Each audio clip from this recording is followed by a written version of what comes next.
can come out now. Yes, everything's fine. Everything's okay. In fact, looking pretty good.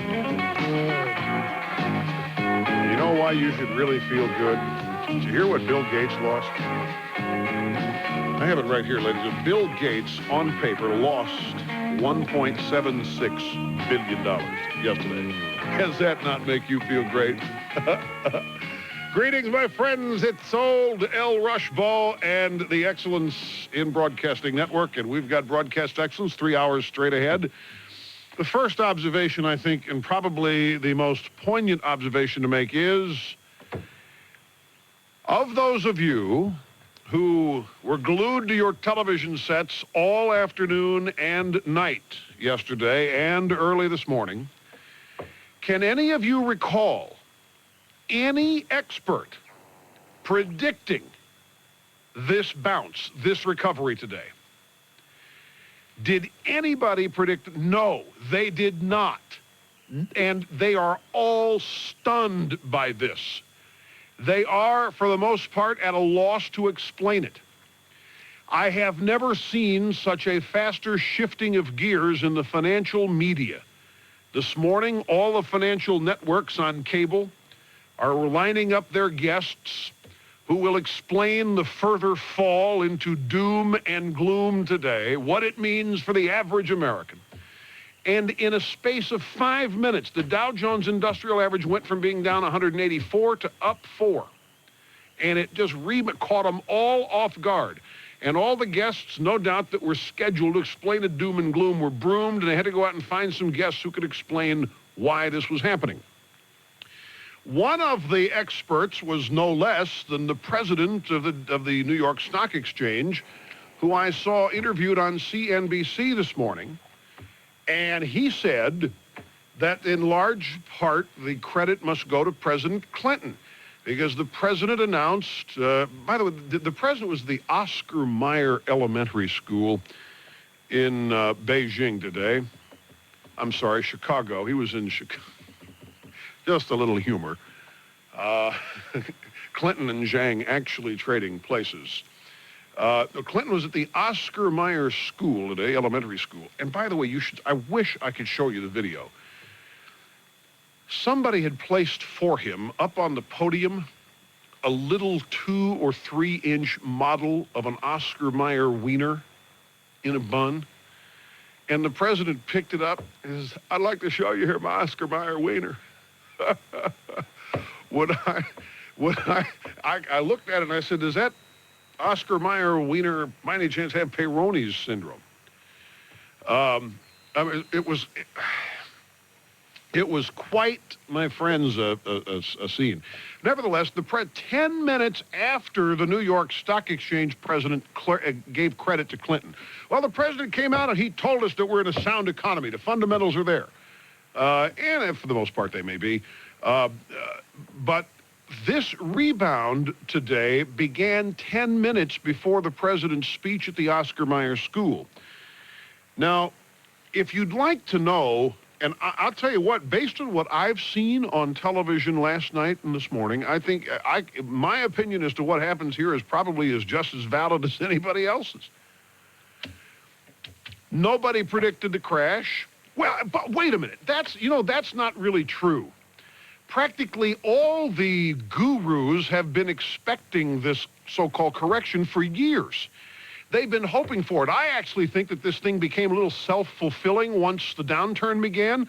There are a lot of people out there with years and years and years and years in the market who've never seen anything like this and therefore don't believe it's real. It's like, don't hit me with good news, I can't handle it. It's like some people are afraid of success.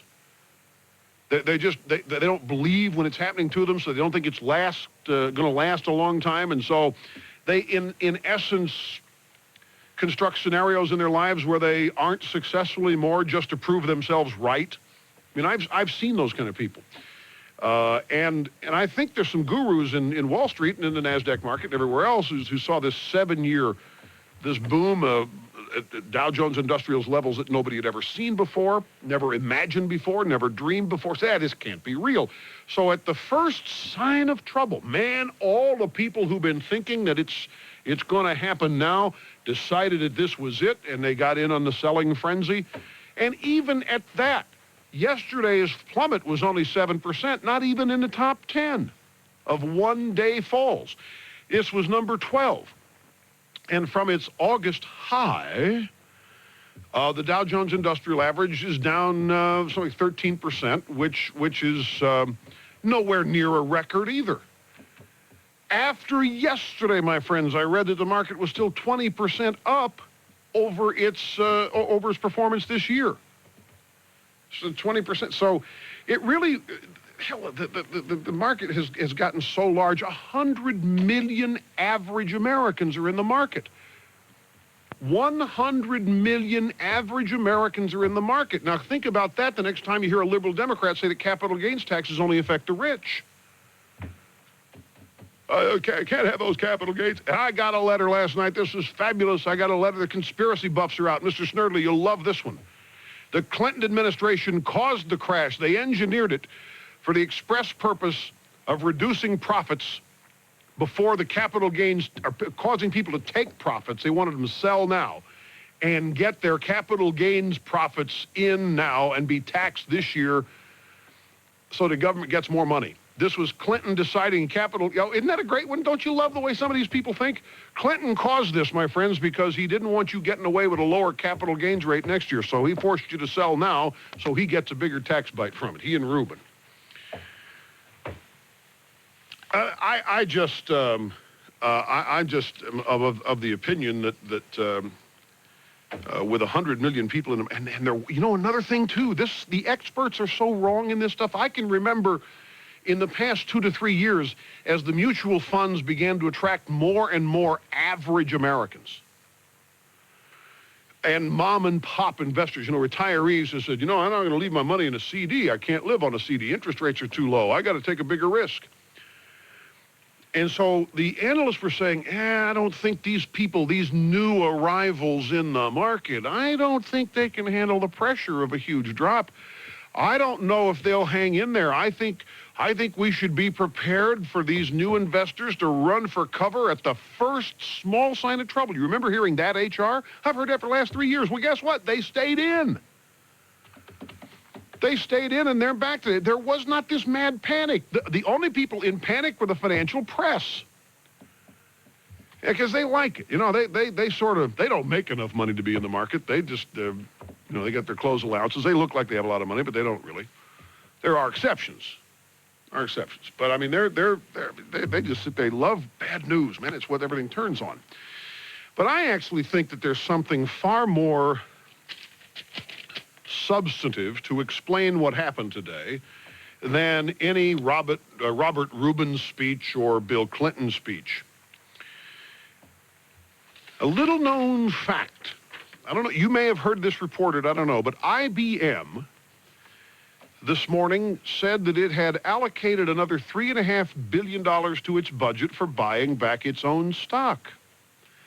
Well, when IBM at this time, at this market, decides to buy back its own stock and allocates another $3.5 billion to do it, what does that cause? Confidence. Causes confidence. This is a real-world event. This is not words of a president, words of a Treasury Secretary. This is a real-world event. IBM announcing this morning $3.5 billion allocation to its budget for buying back its own stock. IBM spent about $1.6 billion in the third quarter buying back its own stock, and they said they would use the new funds to buy back shares on the open market, depending on market conditions. Well, man, that's what's fueled this, as much as anything else. And again, what I think about it, apparently based on the track record of everybody else, is just as valid, because nobody has been right about this. Again, not one person between last night's close of business and today predicted a rebound today. They were all, in fact, saying this could go on for months. This could go on for weeks. You got to stay in for the long term. It could be an excellent buying opportunity. There were more cliches that sprang from all this than you can shake a stick at. It looks like everything is okay. It might just have been a correction here. There are economic trouble signs that I don't have much to do with the stock market, but what is happening in the Pacific Rim is not good. My friends, you've got the Japanese market in basic free fall, and it's crashing, and you've got you have a series of deflationary cycles all occurring at once in many of these Pacific Rim markets. And that's not good. I mean, the inflation isn't good, and massive deflation is not good for the simple reason that as a global economy and as the United States is a participant in it, in the global markets, when you have deflation in these foreign capitals, it makes American exports all that much more expensive. It's going to be tough to maintain prices for people, and our trade deficits are based on our exports. So that is a potentially bad portend. But it's going to be interesting to see what, in effect, our bounce back today, if it lasts, causes to happen at the Hang Seng Index, which is Hong Kong, and in Japan, and in Australia, and in Somalia, and everywhere around the world. Somalia. Do they have a stock market in Somalia? I don't know if they do or not. Well, they probably do, just you don't know what's traded over there. But there are some deflationary things happening, and there are worries that the deflation could cross the Pacific Ocean and occur in the United States. Deflation is, or some people call it disinflation, but it's not good, no matter how you look at it. So, but we still a leader of the free world, and our economic fundamentals are pretty good. Plus, we have a big, funny rift shaping up, my friends, between the Democratic Party and the Democratic Party. The Democratic Party is at war with itself over Clinton's fast-track trade authority that he's asking for. And we've got two huge Democrats at war with one another over what to do about China. Nancy Pelosi, San Francisco, dead set against this visit by Chairman Jiang, and Dianne Feinstein, who it is said probably knows Jiang better than any American. How did that happen, you say? It's called her husband, Michael Blum, who does a lot of business there.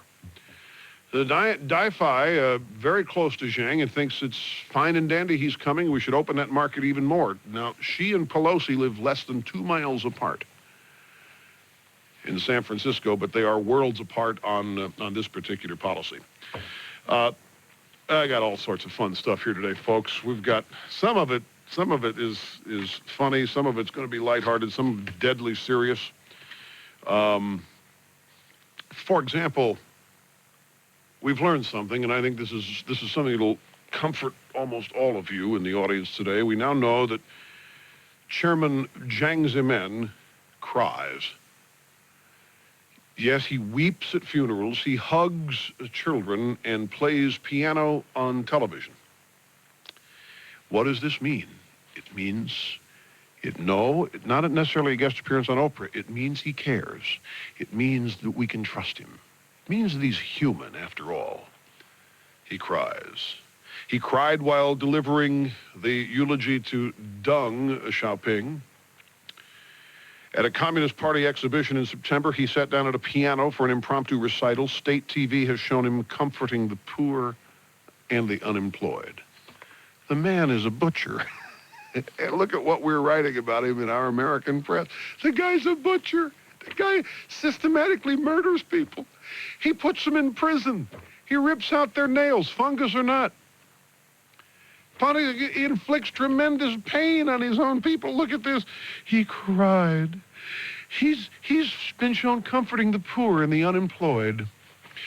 To show you how far we've come with this tears business, it wasn't all that long ago, was it, that Ed Muskie, the late Ed Muskie, was banished from American politics because he cried, defending his wife of all things. He cried, and some say he wasn't even crying. It was a snowflake that landed, melted on his cheek, and looked like a tear. But whatever, for crying while defending his wife, he was banished. He was considered weak and worthless.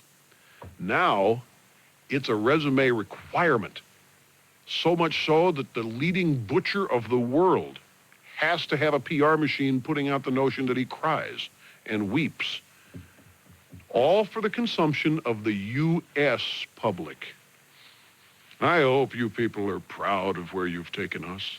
We'll be back in a moment. You're listening to the EIB Network.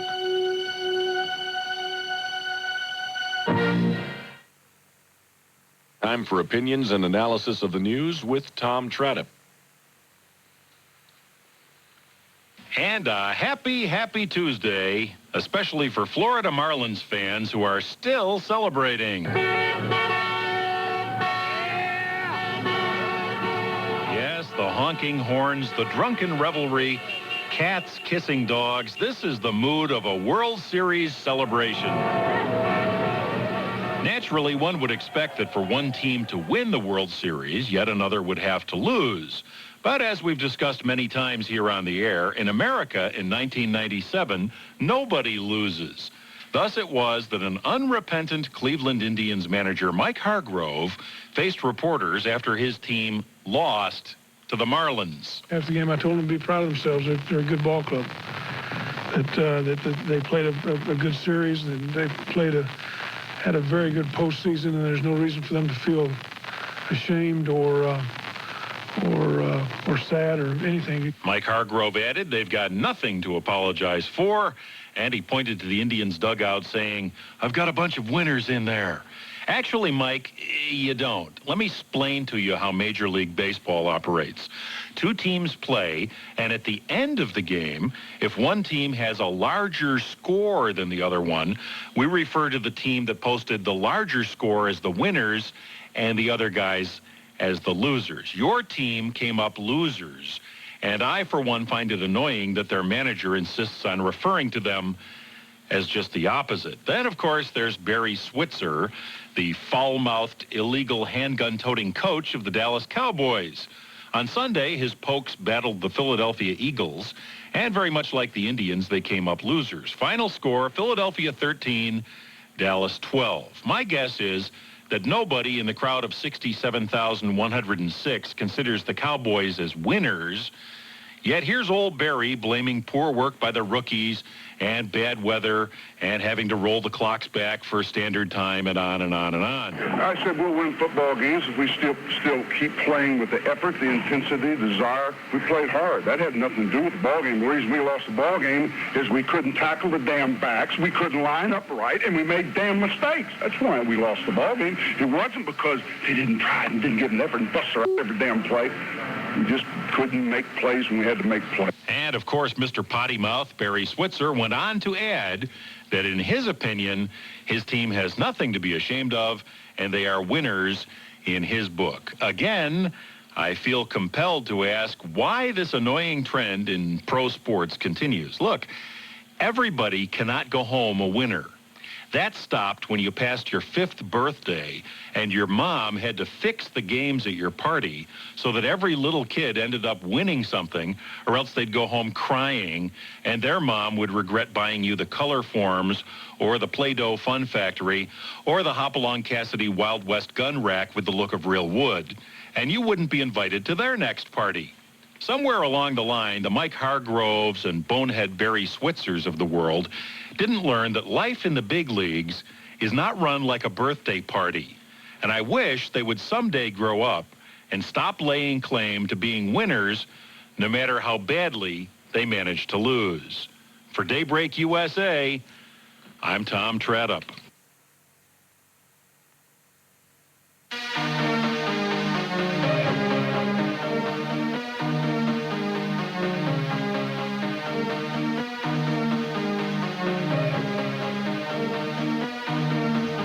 We have experts lined up all over our phone lines at the EIB network to talk about yesterday's occurrence in the world markets. Our experts are the people who invest their money. And we'll be talking to them in mere moments. First, there was one stock yesterday. There was one stock on the Standard & Poor's 500 index that was up. It was Apple Computer. This company's so out of it, they don't even know when to. They lose money when everybody else is making it, and they go up when everybody else is tanking. They were up 3/16 yesterday. Their stock price rose, therefore, to 16 3/4. And a reason why is speculation that Steve Jobs would become the permanent CEO rather than just the interim CEO. Now, before we go back to the exciting market news, a cultural timeout. A story from Wautoma, Wisconsin. A mother accused of teaching her young daughter to perform various sex acts with the mother's 41-year-old boyfriend while she watched was ordered to stand trial yesterday in Waushara. Is that how you pronounce that, or Waushara? It's it's W-A-U-S-H-A-R. I'm asking HR because it's where he's from. He's from Wisconsin. No, it's Waushara or Waushara. I'll say Waushara. I've covered it both ways. They know I'm trying my best out there to get it right. County Circuit Court. So basically what you have here is a 36-year-old Bloomfield woman. How old's the little girl? She's now 13. She's under 13 when this happened. 36-year-old mother has her younger than 13-year-old daughter perform various sex acts with the mother's boyfriend while the mother watches. And she's been ordered to stand trial Monday in court. See, this is the problem. There's too much homeschooling going on. This is the kind of stuff best left to the schools, ladies and gentlemen. This stuff, doesn't it? This stuff belongs in schools where it happens every day. All right, here's Kevin in Orlando. We have a cell call. We'll get started here. Welcome, Kevin. Nice to have you with us. It is, Rush. Pleasure to talk to you. Thank you. I'm down here among countless Orlando visitors today. I recall yesterday your countless tape from that was Winnie Mandela. Winnie Mandela. We could not figure that. I thought she was thinking something else. Right, I caught that. You grab the Mandela stuff again, yes. In fact, while you grab the Mandela stuff, go out and get that Ted Kennedy speech for Clinton, where he introduces Clinton, because it'll work. Two quick points, Rush. Yeah. The market is going through normal processes.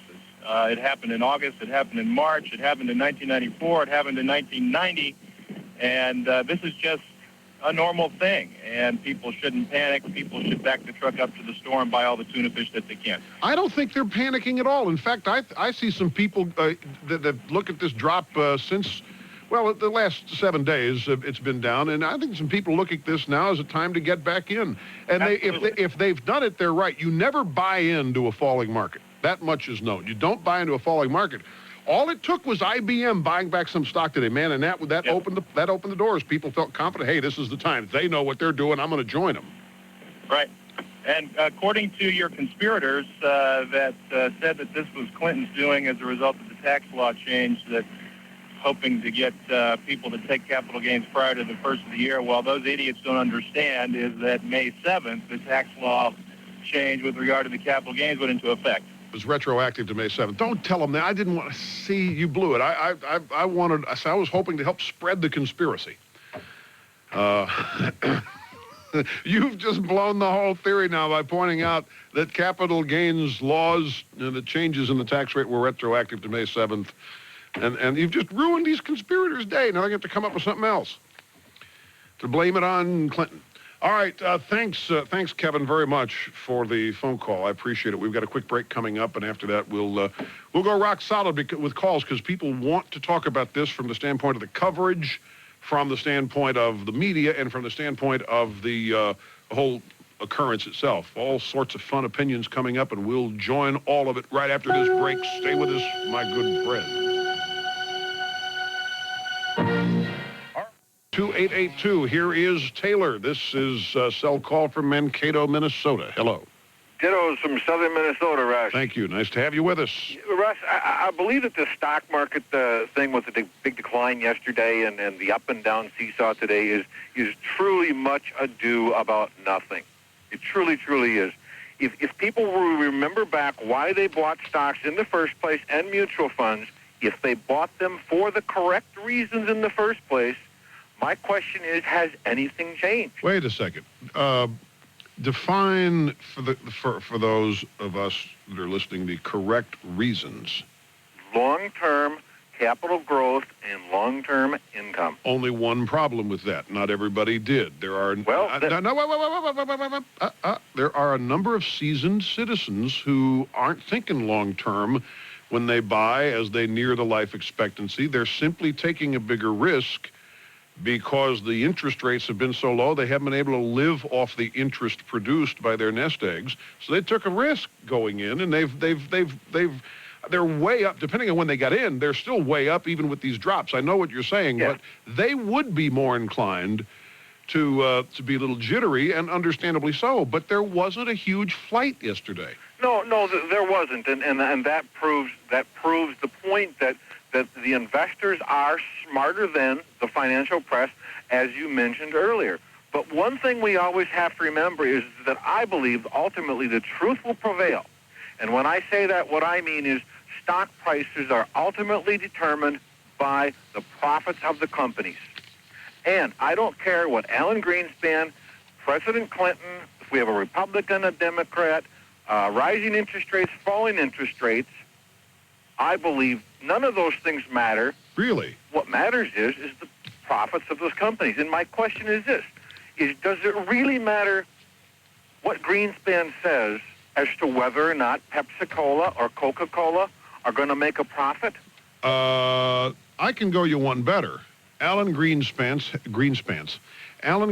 has twice attempted to force people out of the market in the past 2 years. Right. Two different statements. The most recent, the most noteworthy of the two statements was when he said that there's irrational exuberance. Mm-hmm. And there was a one-day little flutter, but, man, the market skyrocketed afterwards when people found out that his comments did not cause a rapid flight out.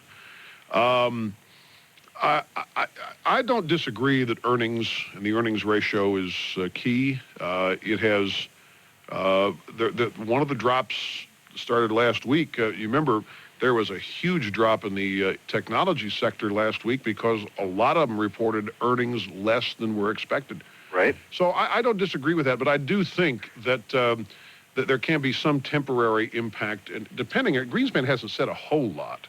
And so forth. But look, I don't want to argue with you about it because the history proves you out to be correct here in most of the cases. Yeah, and one other thing, Rush, I'm really sorry that we lost our only local radio station that carried your program. They've stopped carrying it for whatever reason. The only thing I can think of is they don't want to be a business anymore. So that's okay. In Mankato, Minnesota, we turn into KSTP 1500 AM. Well, I look, you've got me at a.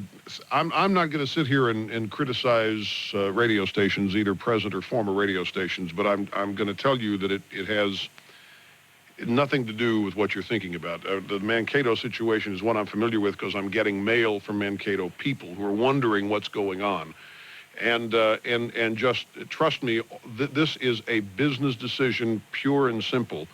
And that's as far as I'm going to go with it, because I'm just not going to sit here and criticize radio stations. It doesn't make any sense to me. I understand. Okay? Thanks, Rush. You bet. I forgot to. Well, I'll ask the next guy. Mark, Cell Call Manhattan, welcome to the program. It's great to have you with us on the EIB network. Greetings from the People's Republic of New York. Thank you, sir. Your point about confidence is dead on the money. My take is that the market's worth exactly what people are willing to pay for it. So it was worth, and I get irritated when I hear people say it's overvalued, it's undervalued, it's whatever. No, it's worth exactly what they were willing to pay for it. It was worth what it was worth last week. No, he's right. He's right. Snerdley is frowning. Let me explain it to you. Snerdley, you're thinking of selling your house, right? You're trying to determine what your house is worth. Your house what you paid for it has nothing to do with it. Your house is worth only what somebody will pay you for it. Not a dime more, not a dime less. Well, he's saying the same thing here about stocks. Exactly. Stocks, if somebody's willing to pay, because same thing with salaries. If somebody's willing to pay baseball player X $15 million a year, then he's worth it because somebody's willing to pay it. Exactly. You don't leave the moral concern out of it. Exactly. In terms, if you're talking business, and there isn't any morality or immorality on Wall Street. There may be in boardrooms, but not on Wall Street. I mean, so he's right. So if IBM says we love our stock so much we're going to allocate $3.5 billion to buy back some of it, people are going to say, "Whoa, that's confidence. Let me in." Yep. And that's what's happening. Let me ask you this. I was going to ask the last caller. They after the '87 crash, which I don't even think was a crash, really. They just love to use the word. After the '87 crash, they instituted these new reforms on Wall Street that suspend trading and then stop trading once certain levels are reached. I heard an interesting take on that yesterday. Certain depths. And I wanted to ask you if you thought it was wise for them to artificially impact what goes on there by suspending and then stopping trading. Well, the common sense answer to that is yes, because it gives people time to think about what's going on. Now, the real answer, at least in my opinion, is it erodes the confidence in my ability to be liquid. In other words, it gives me a period of time when I can't get out at any cost, and I might want that ability, regardless of the loss I'm going to take. Well, I heard the most interesting comment I heard about this last night was from Jimmy Rogers. And I've seen him all over cable financial channels. I don't. He's got I guess, a pretty good history as an investor. And I'm sorry, my friends, I don't know more about him to tell you, but he's prominent. But he disagrees entirely with these mechanisms which suspend trading. His analogy was this: imagine that you're in a theater and you hear an announcement. We've got a fire, but we're going to close the doors for 30 minutes to keep you from getting out, so as to avoid a panic. What's going to happen when they open the doors in 30 minutes? Everybody's going to get out. And he says we lost an additional 200 points because of these mechanisms yesterday. That if they'd have just kept trading, we might not have lost 554 points. Might have lost 400. Who knows? But it's a great analogy. You're in a crowded theater. PA announcer says, we're stopping the movie. We've got a fire. We're shutting the doors for 30 minutes to avoid a panic. Sit tight. We'll try to get the fire out. And then 30 minutes later, if people have gone absolutely insane as the smoke builds inside the theater, they open the doors. Bam! You've got a mad dash to get out of that theater faster than was otherwise going on before you announced the fire. Of course, you have to assume it's a rotten movie and people are leaving anyway. And they don't want customers to leave, so they said, whoa, the movie isn't that bad. We got a fire. Got to put that out. Anyway, Mark, thanks for the phone call. I appreciate the support of the audience. Notice his first comment. You hit the nail on the head, Rush, when you talked about confidence. As I say, not one expert predicted any of this, either the down or the up. Well, again, there have been guru naysayers for 3 years predicting this, sitting around waiting for yesterday to happen. So, see, I was right in 1992. But nobody predicted this bounce back today, so, and neither did I, which proves that anybody's thoughts on this are as valid as anybody else's. We'll be back in a moment. You're listening to the EIB Network.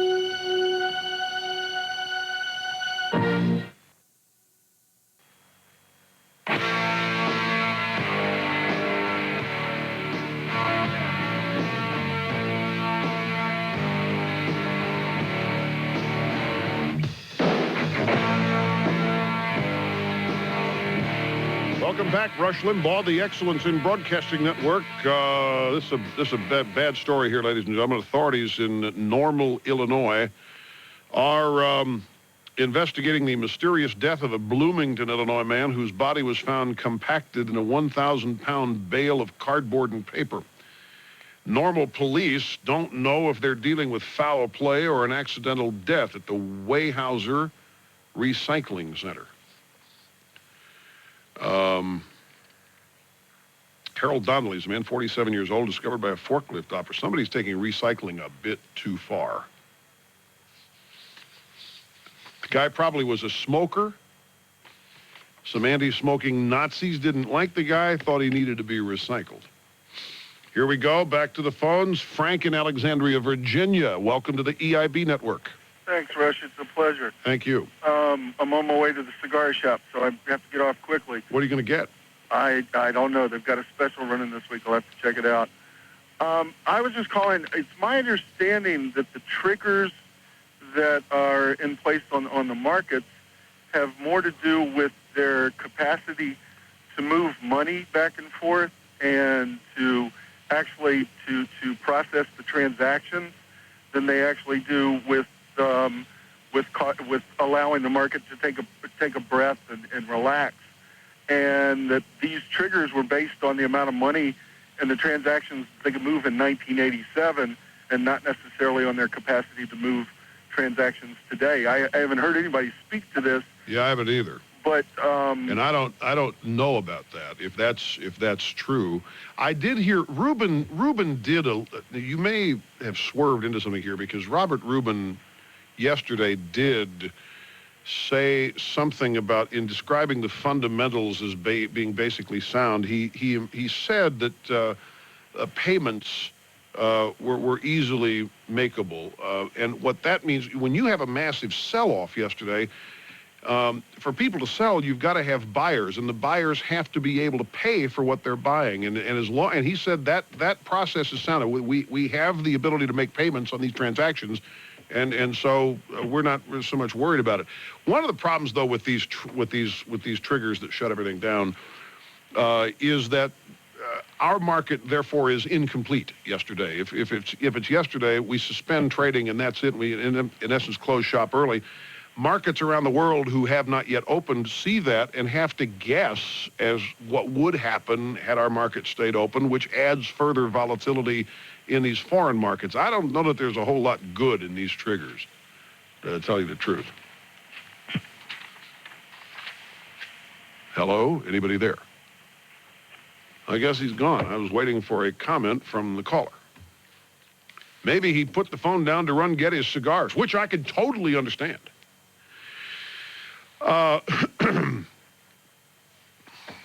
Nick Brady yesterday, former Treasury Secretary of the Bush administration, said that the triggers, were working. He said the principle behind circuit breakers was to give the human mind a chance to catch up with the speed with which technology and the information revolution moves markets. He said that on Good Morning America today. Is that right, Mr. Snerdley? So, in essence, it is a cooling off. Okay, let's let our brains catch up with our technology and see what's happening here. Anyway, I like Jimmy Rogers' analogy. I'm not quite sure that fire in a crowded theater. Well, it works. I'm not going to micromanage that or analyze. It does work. Kevin in Cincinnati, hi. Glad you waited. You're on the EIB network. Rush, thank you. You bet. I think the media in this has been unbelievable.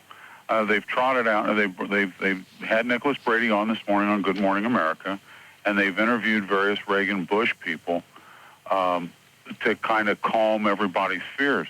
But at the same time, weren't these the people that were responsible for the worst economy in the last 50 years? Yeah, that's a good point. With 87 was the Reagan crash, right. The Reagan this, the Reagan that. And now you've got similar circumstances, and you don't hear the administration talking about the... In fact, do you know something? I didn't get to this yesterday. It was in my show file from yesterday, but we had a story yesterday how American consumption is going through the roof. People are buying things and in quantities. Too much consuming going on. Well, there's a whole lot of consuming going on out there, but it's far more than was going on in the 80s. The merger and acquisition gang is probably more active now than they were in the 1980s, which was the decade of greed and selfishness, if you'll recall.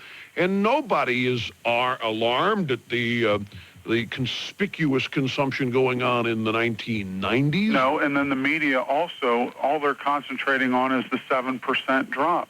They're not talking about the amount of the drop that was larger than back in 87. The amount of the drop was larger than back in 1929. Wait, what? But when they're talking about the deficit, all they want to talk about is the amount of dollars, not the percentage. Wait a second. I've GNP. lost you. Just a second. I'm not sure you got your facts right. Forget the deficit for just a second. Okay. You say that the drop yesterday, in terms of points, it was In terms of points. higher than 87. Exactly. But not in percentage. Right. But whenever they want to talk about the deficit that the Reagan-Bush administrations rang up, they talk about the dollar amount, not the percentage of GNP. Whereas if you were to compare the deficit to the GNP back in other times, it was a far less percentage. But that we're not supposed to talk about percentages. We're supposed to talk about, according to the media, just dollar amounts, because dollar amounts are the things that affect people. Right. So what you are suggesting here is that the press is giving this administration a bit of a pass where they've been highly critical. What would be new about that? I mean, Nothing. Everything. And one more thing about the deficit, though. The truth is, I think it's great the deficit's now $22 billion. Oh, I do too. Do you know what? There's $46 billion. I saw this today. $46 billion they can't account for. It's in the front page of the Wall Street Journal. There's $46 billion in government revenue they can't account for. I don't know where it came from. That gives us this deficit of $22 billion. It's 46. Isn't that what financed the Health Care Administration No, they think fund to study that for the national health care? No, they think it's the CEO tax. They think it's that million. They think the money came from eliminating the deductibility on CEO income above $1 million. That's what they can't. But the Treasury Department doesn't know where it came from. It's a huge. They've got $46 billion that they can't peg. That contributes to the overall deficit figure of $22 billion. But the thing nobody's talking about is that the national debt has continued to skyrocket. Mm-hmm. And that's all, people were, during the 80s, look at what's happened to the national debt. Reagan has tripled the national debt. Well, it's happened with Clinton, too. It's doubled. Yeah. Since he's been in office. It's increased over $100 billion since he's been in office. What about 120? No, the national debt's gone up over $1 trillion. Over $1 trillion. Yeah. 1,000 billion. Okay. Give or take some zeros, but I mean, it's up there. Right, and you touched on the point in your monologue, your first monologue, about that 100 million people are now in the stock market. Over 40% of the people are invested in the stock market. That means, since the stock market's only for the wealthy, we've got 40% of the American population that's wealthy now, right? Right. And by the way, that 100 million that are in, they're adults. What's the adult population of the country? It's not. There aren't 260 million adults. Mm-hmm. There are 260 million adults, women, and children. Exactly. I'm probably kidding. 130 million adults. Didn't mean to separate women from adulthood. Yeah. But you're exactly right. So put that in context with capital gains. Capital gains tax, we can't have that. That's only benefit for the rich. You got 100 million people in the stock market. Capital gains, a broad-based tax, always has been. Dow is up 232 points. NASDAQ is up 40.5. Standard & Poor's up 10. They're lagging behind, but they'll be back. Wait till Apple Computer kicks in. We'll be back in a moment. You're listening to the EIB Network.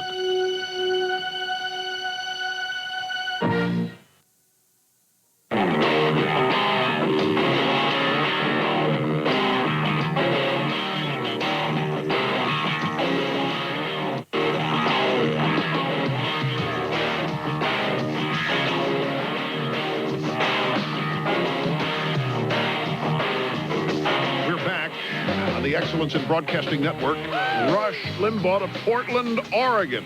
Hi, David. You're up next. It's great to have you with us. Dittos from the great Northwest, Rush. Thank you. Been trying for about 7 years, never got through. Glad you made it. Anyway, hey, I agree with all your previous callers. A lot of this is just normal and healthy.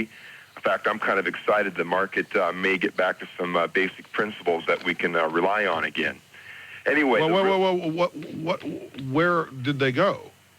Well, I think that a lot of the money out there has been invested basically on the principle that this market can never go wrong and it only has a future that's bright in a bull market. Well, that's right, because, we've ended the business cycle. It ain't going to happen. We're not going to have down economies anymore because we have revolutionized economies around the world. I just still always get nervous when people are still buying stocks with a P/E ratio of 80 and 90. It just makes me a little nervous. Anyway, I'll get right to my point. Yeah.